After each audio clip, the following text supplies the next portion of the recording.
Hey, it's Ash from Revolution Me, and this is part 3 of my top tips for going vegan series. Now, this video, it's actually been inspired by something that happened a couple of days ago. At a Canadian steakhouse, a bunch of vegan protesters went in and started demanding dog meat, and of course, the steakhouse did not provide dog meat, and the vegan protesters used this as an analogy to talk about, well, if violence against dogs is not okay, then why is violence against cows okay? And they were trying to prove a point. And it's quite appropriate for this video, which I'll explain why that is in a moment. I want to talk a little bit about motivation, because there's two types of motivation. One type of motivation is the stuff that you want, like going vegan. You want better health, you want more energy, you want clearer skin, you want better digestion. They're all the things that you're going for. And if you have heard, the carrot and the stick, it's the carrots. These are the things that you're after. Then on the flip side, there's the type of motivation for stuff that you're trying to avoid. So you're trying to avoid heart disease, you're trying to avoid contributing to animal suffering, you're trying to avoid using unnecessary water or wasting unnecessary food through the grains that are fed to livestock. And that's the stick part of the motivation. So the carrot is the stuff that you're going for, and the sticks are the stuff that you're trying to avoid. These are the two types of motivation. Now, the thing about human behavior is that people will do more to avoid what they don't want than to go for what they do want. And I'm going to compare this to cigarette smoking, and I make a lot of comparisons between eating meat and cigarette smoking, because I feel that the consumption of animal products is heading down the same path. I mean, there was a time when cigarette smoking was condoned, it was promoted by the medical industry, and then more and more research came out. We realized that cigarettes are actually harmful, and now there's no one who would suggest that cigarette smoking is beneficial in any way. And I think the tide's starting to turn in our society now, with people recognizing that animal products actually are harmful to health. And I like to think that in the not too distant future, the consumption of animal products will be seen in the same way as the consumption of cigarettes.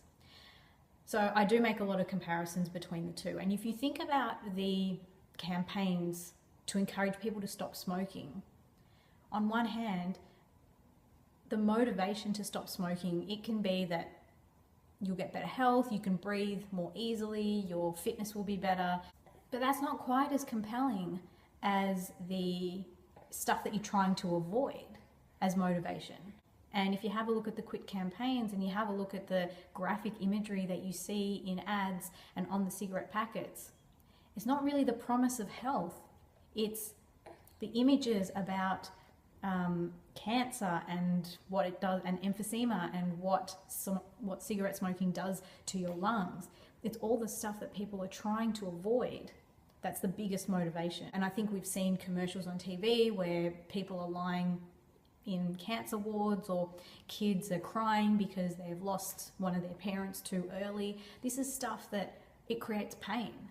It's painful to watch that. And the avoidance of pain is far more motivating than the positive outcomes of quitting smoking. And it's the same with animal products. That's why documentaries such as Earthlings are so compelling in turning people into vegans. Because when you watch Earthlings and you see the animal suffering and you see exactly what happens, it's incredibly painful. I mean, for me, that's how I became vegan, because it was more than just the animal suffering. I was a person who, for 27 years, I ate animal products, but I still convinced myself that I loved animals. And there was no way that I could continue to tell myself that I loved animals and contribute to their death and suffering. And when I say contribute, of course, I wasn't the one doing the killing, but I was contributing by voting for it, by paying for it with my dollar. So that created in my head, that created a situation where I felt hypocritical. Either I had to stop eating animal products, or I had to stop claiming to love animals. And for me, the real pain was seeing the animals suffer. It was thinking of myself as being hypocritical Those were the two main drivers. And I embarked on a 30-day vegan challenge after I watched Earthlings, and after that 30 days, it just continued. So I don't know, it's been 7 years, however many days, how many hundreds of days that is, the 30-day vegan challenge has continued. So when we're thinking about motivating ourselves to go vegan, sure, it would be nice to just focus on the positives and all the wonderful things that are going to happen. But I don't feel that that's enough. We need both.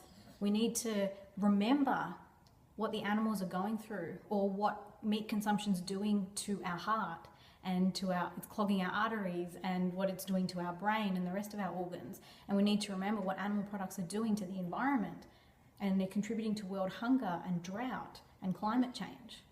So when people say that effective veganism is about focusing on the positives, and I don't agree with that. Like with these protesters at the steakhouse, if they went in and they just started talking about how healthy it is to be vegan, would they have gotten as much attention, or would they have stirred up as much controversy as asking for dog meat?